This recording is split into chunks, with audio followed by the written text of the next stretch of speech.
आहार निद्रा भय मैथुनानि सामान्य में तत्पशुभिर नराणाम धर्मो ही तेषाम अधिको विशेषः धर्मेण हीनः पशुभिः समानः। चार चीजें मनुष्य और पशु में समान रूप से हैं। आहार, जिसका जो आहार है वो आहार ग्रहण करता है। निद्रा, भयभीत होना, भय, यहाँ तक कि जिस सिंह के नाम से लोग डरते हैं वो सिंह भी डरता है। सर्प से लोग डरते हैं पर सर्प स्वयं डरता है मनुष्यों से। भय,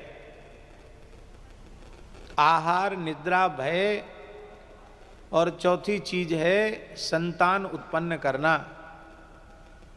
ये मनुष्य में और पशु में समान है। फिर विशेषता क्या है मनुष्य और पशु में? भिन्नता क्या है? क्या तत्वों की भिन्नता है? क्या पृथ्वी, जल, तेज, वायु, आकाश, पंचभूत से रचित शरीर जैसा मनुष्यों का है, वैसा ही पंचभूत रचित शरीर अन्य प्राणियों का भी है। मानवेतर जो प्राणी हैं उनका शरीर भी पंचभूत रचित ही है।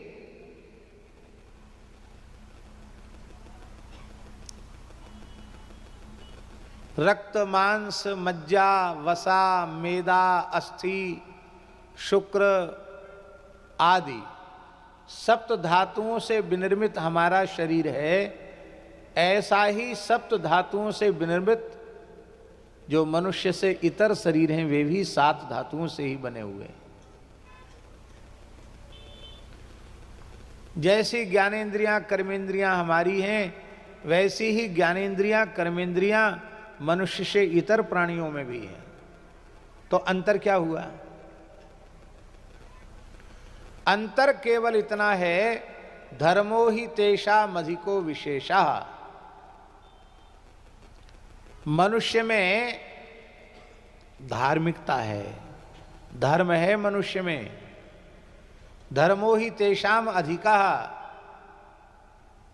पशु पक्षी प्राणियों से धर्म विशेष है मनुष्य में। ये वर्ण धर्म और आश्रम धर्म ये पशु पक्षियों के लिए नहीं है। ये किसके लिए है? हम मनुष्यों के लिए है। कलयुग में वर्ण धर्म और आश्रम धर्म लुप्त हो जाता है, शिथिल हो जाता है। इसलिए मनुष्यों की संख्या बहुत अधिक बढ़ जाने पर भी सब मनुष्य नहीं होते। वर्ण धर्म नहीं आश्रम चारी, श्रुति विरोध रत सब नर नारी। वर्ण धर्म नहीं आश्रम चारी, न वर्ण धर्म है न आश्रम धर्म है। श्रुति विरोध रत सब नर नारी। वेदों की निंदा करना, वेदों का विरोध करना, शास्त्रों का विरोध करना, इसमें सभी मनुष्य लगे हुए हैं। मन की स्थिति कैसी है कलियुगी प्राणियों के कि कलि केवल मलमूल मलीना, पाप पयो निधि जल मन मीना। जैसे मछली बिना जल के नहीं रह सकती, ऐसे कलियुगी प्राणी बिना पाप कर्म के रह नहीं सकता। पाप कर्म उसका स्वभाव बन गया है, अभ्यास में आ गया है। तो मनुष्य से पशु शरीरों में भिन्नता जो है वो मात्र इतनी ही है कि उनमें धर्म नहीं है और मनुष्य में धर्म है।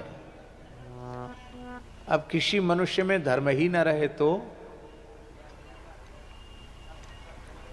बहुत ध्यान दें, किसी मनुष्य में धर्म ही न रहे तो वह मानव की आकृति में दिखने पर भी मनुष्य नहीं है,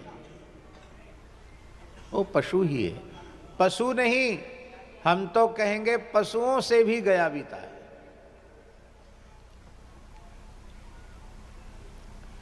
आप कहेंगे पशुओं से गया बीता क्यों है?